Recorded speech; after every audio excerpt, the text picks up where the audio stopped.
Hello, everyone. Today with us, we have Ashley Patrick, who paid off $45,000 in 17 months, and I'm excited to hear her story. Ashley, how are you doing today? I'm good. How are you? I'm doing pretty good. I'm pretty good. It's fascinating because we paid off 52 grand in debt in 18 months. And so like anytime someone under 2 years pays off debt, I get excited because I'm like, I didn't think that was possible necessarily. I was like, I want to do that. I set out a goal to do it. But just curious, like, how did you get into debt in the first place? So most of that debt, 25,000 of it was my student loans.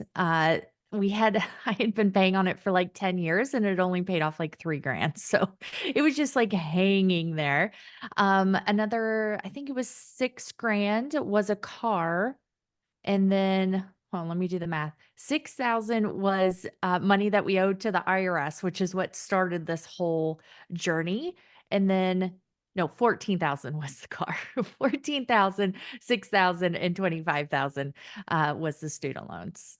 Yeah, so let's walk through that. I mean, what was the situation with the IRS? How did you end up owing them money? Oh, so to go back, it started when we bought our new house and we had to renovate. Like it just would not have worked. It just the way the layout was, we needed to renovate. We didn't really have many options because we were like maxed out on equity because we had just moved in.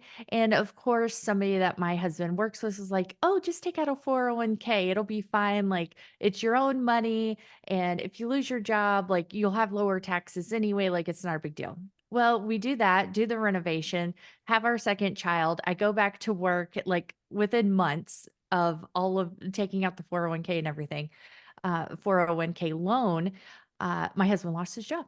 And so Hmm. we hadn't paid back hardly any of the money. And we ended up owing like 6 grand in taxes. So we went from having like a $4,000 refund to owing 6,000. So it was like almost 50% hit based on what we had left on this loan. And so that started the journey because I was like, how are we going to pay this? I don't want to empty out our savings. Like, he just lost his job the year before. So it was the next year in taxes, 2015. And then I started looking for debt payoff plans. And it was like, oh, people like pay off all their debts. Like, we had good credit scores. We didn't have a lot of debt in the sense that we only had three things, right? A credit card that we just had put money to the IRS on, the car loan and student loans. Like that wasn't even like a normal amount, right? Like that was still low. Like we always paid things off early. We made more than the minimum payments on everything. And so it was like, oh, we can be like, people are like completely debt free. And so then I went all in, right? And my husband's just like, oh Lord, what is she doing now? And just following along with my crazy self. And so then we just started on this journey and made small steps along the way, and kind of took it like little thing at a time, not like I was all in, but not necessarily like doing all the things at once, if that makes sense. Yeah, it totally makes sense. One thing I want to touch on before we go kind of deeper down the journey is you said you put the IRS debt on a credit card, so they take credit card payments. No, we had to do a cash advance. So then there was that fee as Oh, well. yes. Yes. Okay, because Yeah. I'm trying to get the pressure, right? Like, because there is some pressure there. You owe the IRS, you've got the debt, there's interest, there's probably this cash advance fee. There's something that's like, okay, we really got to focus on this for a period Mhm. of time. So, what did that look like? What are some strategies that you use to kind of tackle your debt? Right. And with the credit card, it was a 0% interest for 18 months, is what we did. Hmm. And so then there was the pressure of 18 months. And it was like, how am I going to pay this off within the 18 months? Like, I didn't know how I would pay off that 6 grand. And then once we started going with paying off debt, I paid it off in 3 months. So it was really just a matter of getting really intentional with where our money was going. Meal planning was huge for us. I mean, at that time, we had two little kids. Like, they were not eating much, but we were spending a lot at the grocery store and still eating out several times a day. almost every day. So it was really ridiculous the amount of money we were spending on food at that time. So we cut that out fairly quickly. We still left some in there for lunches, just for like networking and, taking a break from work, like getting out of the office type of thing. So we drastically cut that. We sold several things that helped move the needle a lot faster. So we had a trailer and a four-wheeler that we sold. My husband worked side jobs, worked overtime. But the biggest thing was changing the meal planning and how I budgeted. So before, whenever I would budget, I've always done a paycheck budget system since I had my first job. So like each payday, like, okay, what do I want to spend my money on? How much do I think my paycheck will be? Like that type of stuff. So whenever we were in debt, I would say, okay, we're getting paid this day. This is how much it should be roughly. These are the bills to pay. And then with what was left over, we just spent. There was no accountability, no tracking, no knowing where our money was going. And so once I changed to planning what was left over and setting amounts for food, setting amounts for eating out, setting amounts for fun, stuff like that, we were able to pay off the debt incredibly fast. Like I said, 3 months when I didn't know I would be able to pay it off in 18 months. And so that was really a big shift and a big mindset change. And then we, just kind of made progress slowly and then had big influxes like bonuses, selling things, overtime, that type of thing. Because I think the average was like close to $2,000 without doing the math again a month, but we didn't have an extra $2,000 a month. Like on paper, the math didn't work, right? But we had influxes here and there that really helped move the needle. So, I like to encourage people, if you don't see how you can do it, as long as you start making progress, you can make things happen a lot faster with influxes like that, tax returns, bonuses, the extra paydays a month or a year if you get paid biweekly, things like that that help push the needle faster than you think that you can do it. Yeah, it's almost like compounding interest, but with debt payoff, right? Like the debt True. snowball in a way. Like it's this idea that like you do one thing, like you said, like your husband worked overtime. Well, there's a little bit extra influx of cash from overtime, or you sold a trailer, like there's an influx of cash from the trailer, right? So it seems like you guys had that focus, that mentality of, okay, what can we do to pay off debt? And then at every little extra that came in, you went and threw it at the debt. Did you run into any roadblocks while you're doing this? Not really. I guess because we did it so fast and we were incredibly focused, we said no to a lot of things. One thing was I was a police officer and a detective at that time, and so I couldn't like get an extra job. I would have some extra money with call and getting called in and things like that, but overall, it didn't work for me to be able to like work extra. Where it made more sense for my husband to do that. So there were things like that that kind of helped. The other big thing is we did have two little kids at the time, right? So our daycare expenses were massive. Massive. And I think at this point, we actually had a nanny that came to our house because of my husband's work schedule and my work schedule. It didn't always work with the daycare hours. Like as a detective, things can happen at any time and I'm not coming home on time. And my husband, same thing. He works in racing and they think they like they are the entire universe for their employees as well. So um, you know, we needed that. And so that was like half of my income. So it wasn't even like we had two full salaries to work with either. So, there was a few roadblocks there. Had some people make comments in our life like, "Why are you acting destitute?" and "What if you die tomorrow?" and Hmm. things like that that kind of discourage you a little bit. Like people don't get it when you are really trying to be intentional because debt is normal in our society, right? Like why are you like working so hard and saying no to stuff so that you can pay off debt? Like, why are you doing that? Yeah, it does seem like so normal that mentality, and it was for us, right? I remember growing up and like, you know, if my mom needed something, like she would finance a car or get a home equity line on her house or put a vacation on a credit card. Like that was just the way things were, right? And so we're kind of pushing Right. back against the norm a little bit to say, hey, well, I don't like that. I'd rather do something a little bit different. One thing that you did different that I was really interested in is you said you were a detective. Like, so Mhm.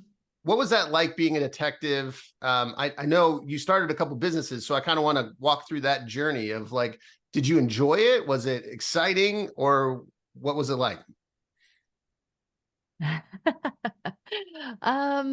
All of the above. There's certain things that are exciting, but it wears you down mentally, emotionally, depending on who you work with, the just the work environment, not the dealing with the public aspect, like you're always going to have that, right? That aspect, but the administration, your Hmm. coworkers, like there's that extra layer there that, most jobs have as well, but with a high stress job, it just makes things more stressful in an already stressful situation.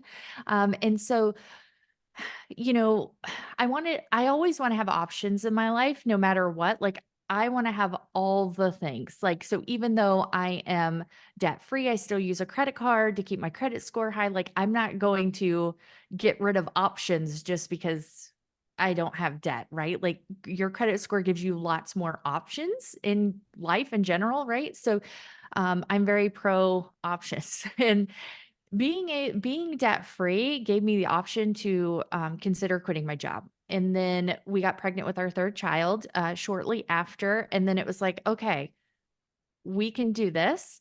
I had already started my business right before I found out I was pregnant with a third. So it was like, okay, if I can make the business work, I can make, hopefully enough income, especially considering I was only bringing home like half of my income because of daycare expenses. And then you add another kid, it's just going to be more, right? So, weighing the cost benefits, uh, it made more sense for me to be able to stay home, which I wouldn't have had that option had we still had the debt. And so, that was one reason that I decided to leave. Well, probably the biggest reason. Um, there's also burnout. I worked some of the worst cases you can work, and it's very emotionally draining, especially when you don't have the support that you think you should from like the administration, if that makes sense. Yeah, that would be tough. So, at what point in your journey did you quit your job? Was it like after you paid off the $45,000 in debt? Did you amass some savings? What did that look like? Yeah, so we had paid off our debt in October 2016. January 2017 is when I started my business, January 8th. And then, like, 2 weeks later, found out I was pregnant with our third. So we had saved quite a bit of money in that time through 2017 with the idea of me staying home, or at least leaving it as an option. Like, I hadn't like 100% decided, and so I took that year to save and build the business and focus on other ways we can cut expenses, going from two incomes down to one. And it wasn't easy, I will tell you that. And of course, I didn't make money in my business that first year. I barely made any money in my second year as well. So, it was definitely a leap of faith to a certain extent, especially with that loss of income and not bringing in income in the business. So, uh, being a business owner is not for the faint of heart, right? Like, it is definitely a journey. And I think a lot of people, and myself included, expect to um, make more money than they probably typically should expect in those first couple years. And so it's definitely can be frustrating and mentally draining as well, just in a different way compared to being a detective. Oh, for sure. I mean, I can definitely relate to that. I remember I had quit my job, and I only made some money on AdSense, and it was because I had this local news interview that just blew up, and they sent people to my site to download a budget form. And I was like, okay, I had like this influx of cash. but then it went away. It wasn't consistent. You're like, well, how do I do Mhm. that again? Like, so I can totally Yeah. relate. So walk us through like starting a bit. Okay. So you've quit your job as a detective. You paid off your consumer debt. You got your third kid. You're at home and you're like, I'm now starting a business. Like, what was your business and what were you doing to try to figure out how to grow it? Right. So that first year, I was pregnant with the third and trying to figure out how to grow it. Right. And I did all the things wrong, but I just kept going. So then once I quit my job and stayed at home in 2018, I started investing in courses to try to help speed up the process. Right. So I had taken a whole year trying to figure things out on my own, not making any money, wasting a lot of time and opportunity cost, because I had influxes of traffic where it wasn't really optimized for revenue, or growing my email list, all of those things, just trying to like figure things out on my own by googling and Pinterest and all of that kind of stuff. So in 2018 I really started to invest in courses and a coach and really start to optimize things a lot better, and that worked. So then in 2019 I finally started making money, and where I continue to try and learn different things like SEO and Facebook ads and all of those things. And then, of course, 2020 hit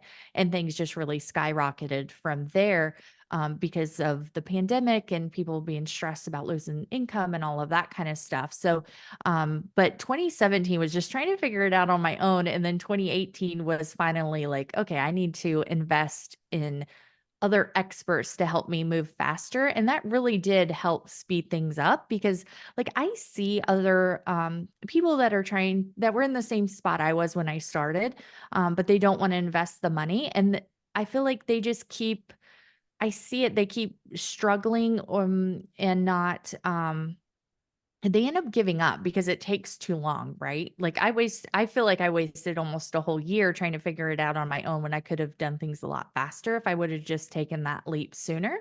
And so you really do have to invest in things if you want to speed up the process. For sure. So for people that aren't familiar, what is your business so that they know kind of what you're talking about? Oh, right. Budgets Made Easy is my website and like is my business.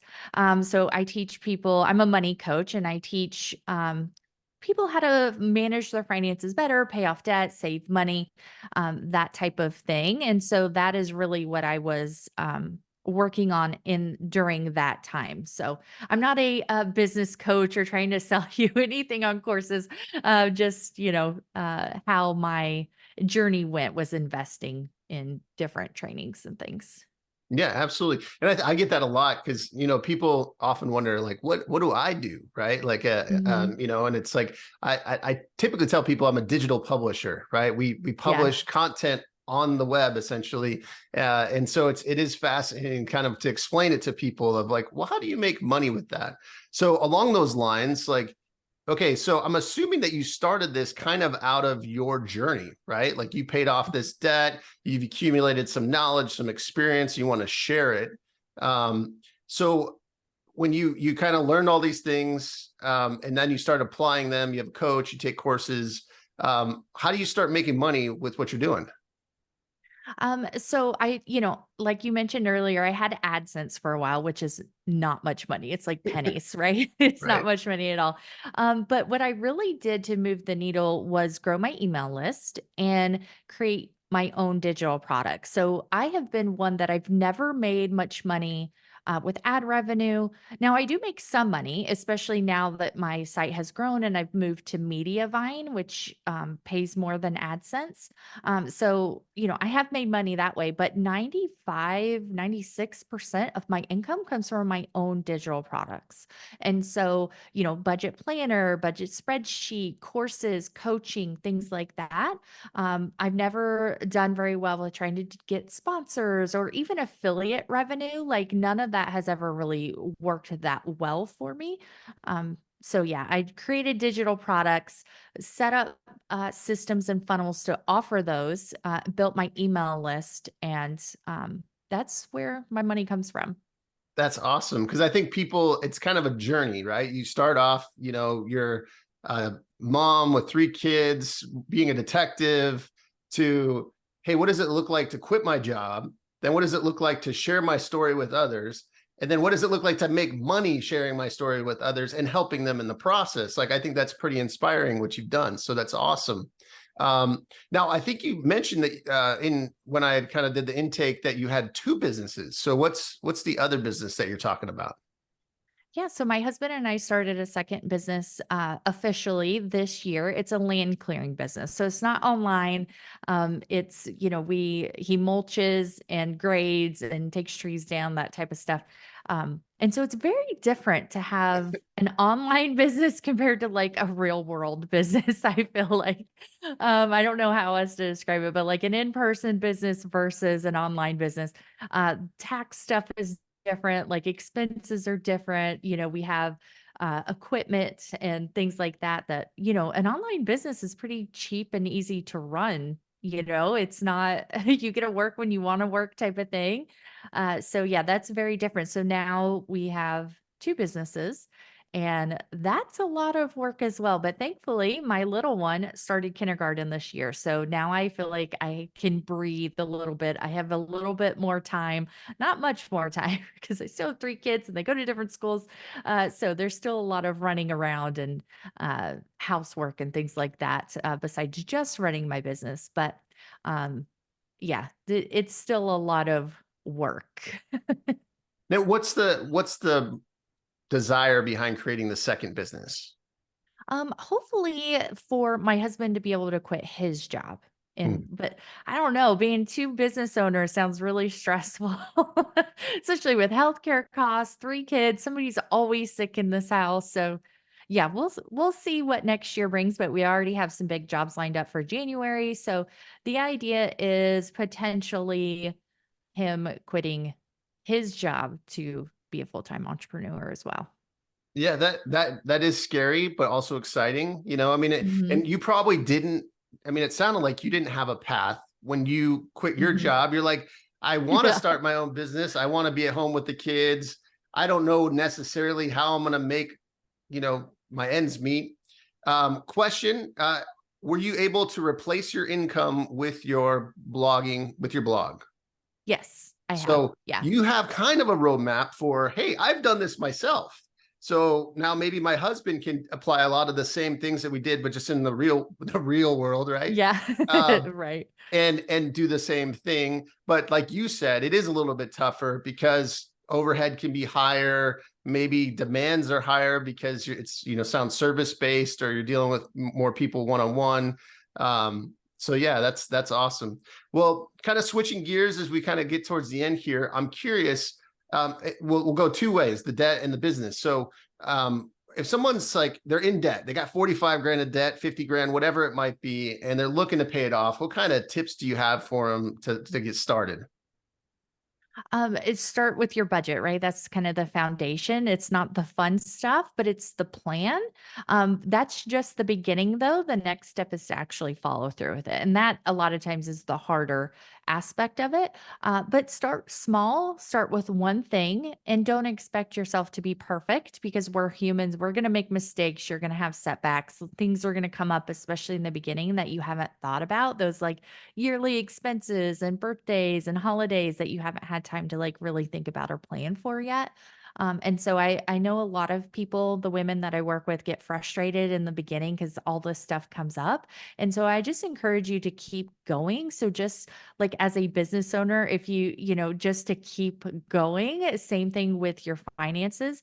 You can't give up because the progress that you make is still progress, even if it's a small amount. And if you stop, you're either going to go backwards or not move forward, right? And so if you want to continue on your journey and get to your end goal, your end destination, you have to at least still take those small steps forward, right? And so you just got to take it one small step at a time. And it's really important to figure out what works for you. So, what works for me or what works for Deacon here may not work for you. You've got to maybe try some different things, piece some things together to figure out what's really going to work for your schedule, your routine, your family, and just how your brain processes information because we're all a little bit different. And so, maybe you like a spreadsheet or an app where I like to write things down on paper. So, just try different things and take it one step at a time.